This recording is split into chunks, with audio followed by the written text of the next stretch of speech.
For the next deck that I am reviewing, it is the Housewives Tarot. And it comes in this handy dandy looking little recipe box. So, yes, nice solid box. And in it would be like your old-fashioned, your recipe dish. You could put your information there. It's got little tips and little tricks like a normal recipe thing. And it even has 2 cards for the minor arcana and the major. And it comes with the handy dandy book, which is nice. And when you look at the book, it's got little graphics that match the cards. Now, when you open it, it basically will have a table of contents like a cookbook, which is very cute and nice. And it's the Mystical Housewives Tarot.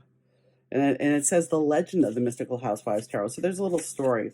And the one thing on the box, it says the Housewives Tarot, a domestic divination kit with deck and instruction book. And this is one of those decks that somebody I saw online or somebody had, and I was like, oh, that's just so kitschy. I love it. And so I had to have it. And you have conducting a reading. You have different ways. They have different spreads. And what's kind of cute is they show it on the clothesline, kind of like, the housewife stuff. So it lends itself to those things that, here's a martini spread. And there's a reason behind the martini spread and the clothesline spread. And we have the dinette, which is set up like a dinner plate. And we also have the Neapolitan, which is the ice cream, of course. And then, of course, we have one spread that says the Virgin. Well, that's basically telling you to take it slow.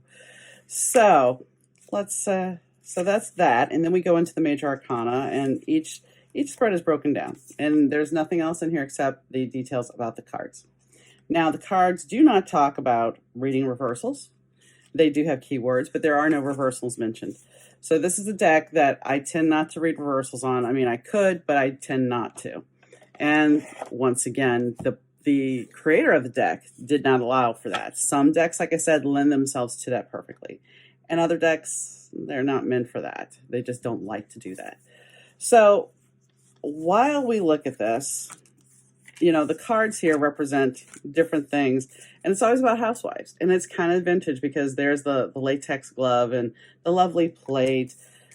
You can't really find those cups anymore. But if you're a child of the 60s and 70s, you quite remember those Melmac cups.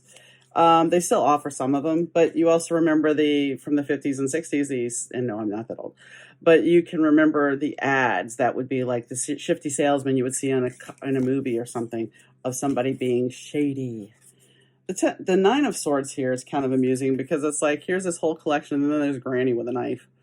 So you have to look at things in a different perspective. The Fool, while it's normally got the little dog and you're taking a leap of faith, she's just letting everything fall out of her purse. So I think this and the Devil are 2 of the cards that usually they're just really out there, and it's death and it's mayo, spoiled mayo at that. Nobody really wants that. Injustice, well, nobody would. Today this would not fly, but back then, my husband had a story about how the paddle balls, the ball with the little paddle that people used to play with a lot. When the ball broke off, his parents would keep that and use that to correct them. So, yeah, fun times, but it's a fact. That was the way things were handled back then. Not condoning that now, I'm just saying. The Two of Swords, well, the Two of Swords usually has us blocked, but this looks like, are you willing to take and try the unattainable? And the Three of Swords is all about cake. So, I mean, when you look at the deck, there's some interesting things. Strength, scouring pads. Which makes sense because you have to scour and you have to look at things differently. The Star, of course. What does a housewife thrive for? A pie winning a contest. This is something that is typical. And the Moon, well, you better have your night cream. So I look at these things and it's like, okay, they make a lot of sense. And a lot of them also have a lot of cocktail references. And when you think of the 50s and the 60s, it was like the wife would have the cocktail waiting for the husband when he came home. It had to be that way. That's the way it was supposed to be. And, here's the slick guy with his cocktail waiting there and just sitting in the chair looking around. So there's a lot of cleaning references. There's a, like this is not so much cleaning, but she is still cleaning even though she's taking it easy. So it's like you have to look at things differently. The Six of Pentacles, well, it's childhood and fond memories of childhood. So I think when you look at these things, you have to really examine the pictures because it's not your traditional thing. The Seven of Swords here, it's all about gossip. I mean, you can look at that card and what do you see? Gossip and betrayal, and you feel, you're like, I'm going to exact revenge. So I think these cards lend themselves to a lot of different things. Hermit. Would you ever think of a girl in a bath as a hermit? But when you think about it, water is intuitive and you are taking time for yourself, to care about yourself, to go within. It's a solitary experience. And the Eight of Swords, while she's not blindfolded, she's still tied up. And what can she do? She's an hors d'oeuvre. So I think that we have a lot of different things to look at in this deck. And the world, it's a recipe box, basically. So what does a recipe box mean for the world and the Hierophant? These are the things that it's like you have to look at and really figure out how to do it. When the Ten of Wands in most decks, you feel overburdened. This is still overburdened, but look at it. It almost looks like you're trying to overachieve as well. So you're taking it all in. The High Priestess. This is syrup. And how do you trust the stickiness of a situation? There's different ways, and you want to play? Here you go. You got a kid who wants to play. The Empress. Well, yes, the Empress is here to show us all how to make that lovely recipe, that pie-winning recipe. The Emperor, he's all about labels and all about, being bigger than life, I would say. So, I mean, these are the things you got to look at and think about. And the Two of Cups, two people in glasses. There's different ways to look at tarot, and that's one thing I love about it. There's the art of it. The Sun.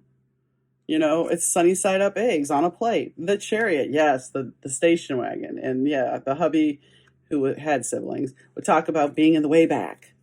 So there's different ways. And the Knight of Swords, yeah, it's our bad boy. He's not got the cocktail, but he's got the greaser look. And the Hangman, what better way to be out on the laundry line? So I think with this deck, if you are brave enough to embrace it, you have to, I don't want to say throw what you know about tarot out of the window, but I would say you have to look at it differently. Like the Tower. She's in a Jell-O mold. Guess what? Jell-O jiggles. It doesn't really break apart. So that takes a lot of that scariness out of the Tower card, because the Tower card is all about those fast changes, or the fast changes that break things up because they're sudden. And how do you deal? She's in a freaking Jell-O mold. You can sit there and shake that shit and nothing's going to happen. So think about it that way. That's the thing. You have to really look at these cards and go, okay, like the Five of Cups, you still have two cups hanging, there are two standing. That's the same traditional meaning, but she's drenched. So why is she drenched? Did everything go wrong? I mean, you can really dig into what is going on. Judgment. Judgment's perfect because it's somebody on a scale. As a slice of beef. And isn't that what we're sold, that we are marketing ourselves to make ourselves look good? And then we have the Wheel of Fortune, which is good because that was the game. Yeah, this is one of my favorites that I talk about. It's the devil, and it's got all your vices right there for you to see. And the Ten of Swords is a different card as well, because we have, are you taking the pins out of the pin cushion, or are you putting more in? That is, what's going on exactly in your life that you warrant that. The Lovers, it's Sandy and Danny and the car flying, except they're looking like the more traditional ones. But you understand what I'm getting at. It's like it's love. It's not the end all be all that, let's rip our clothes off deck. This is a more subdued deck. Page of Swords, a little kid running with scissors.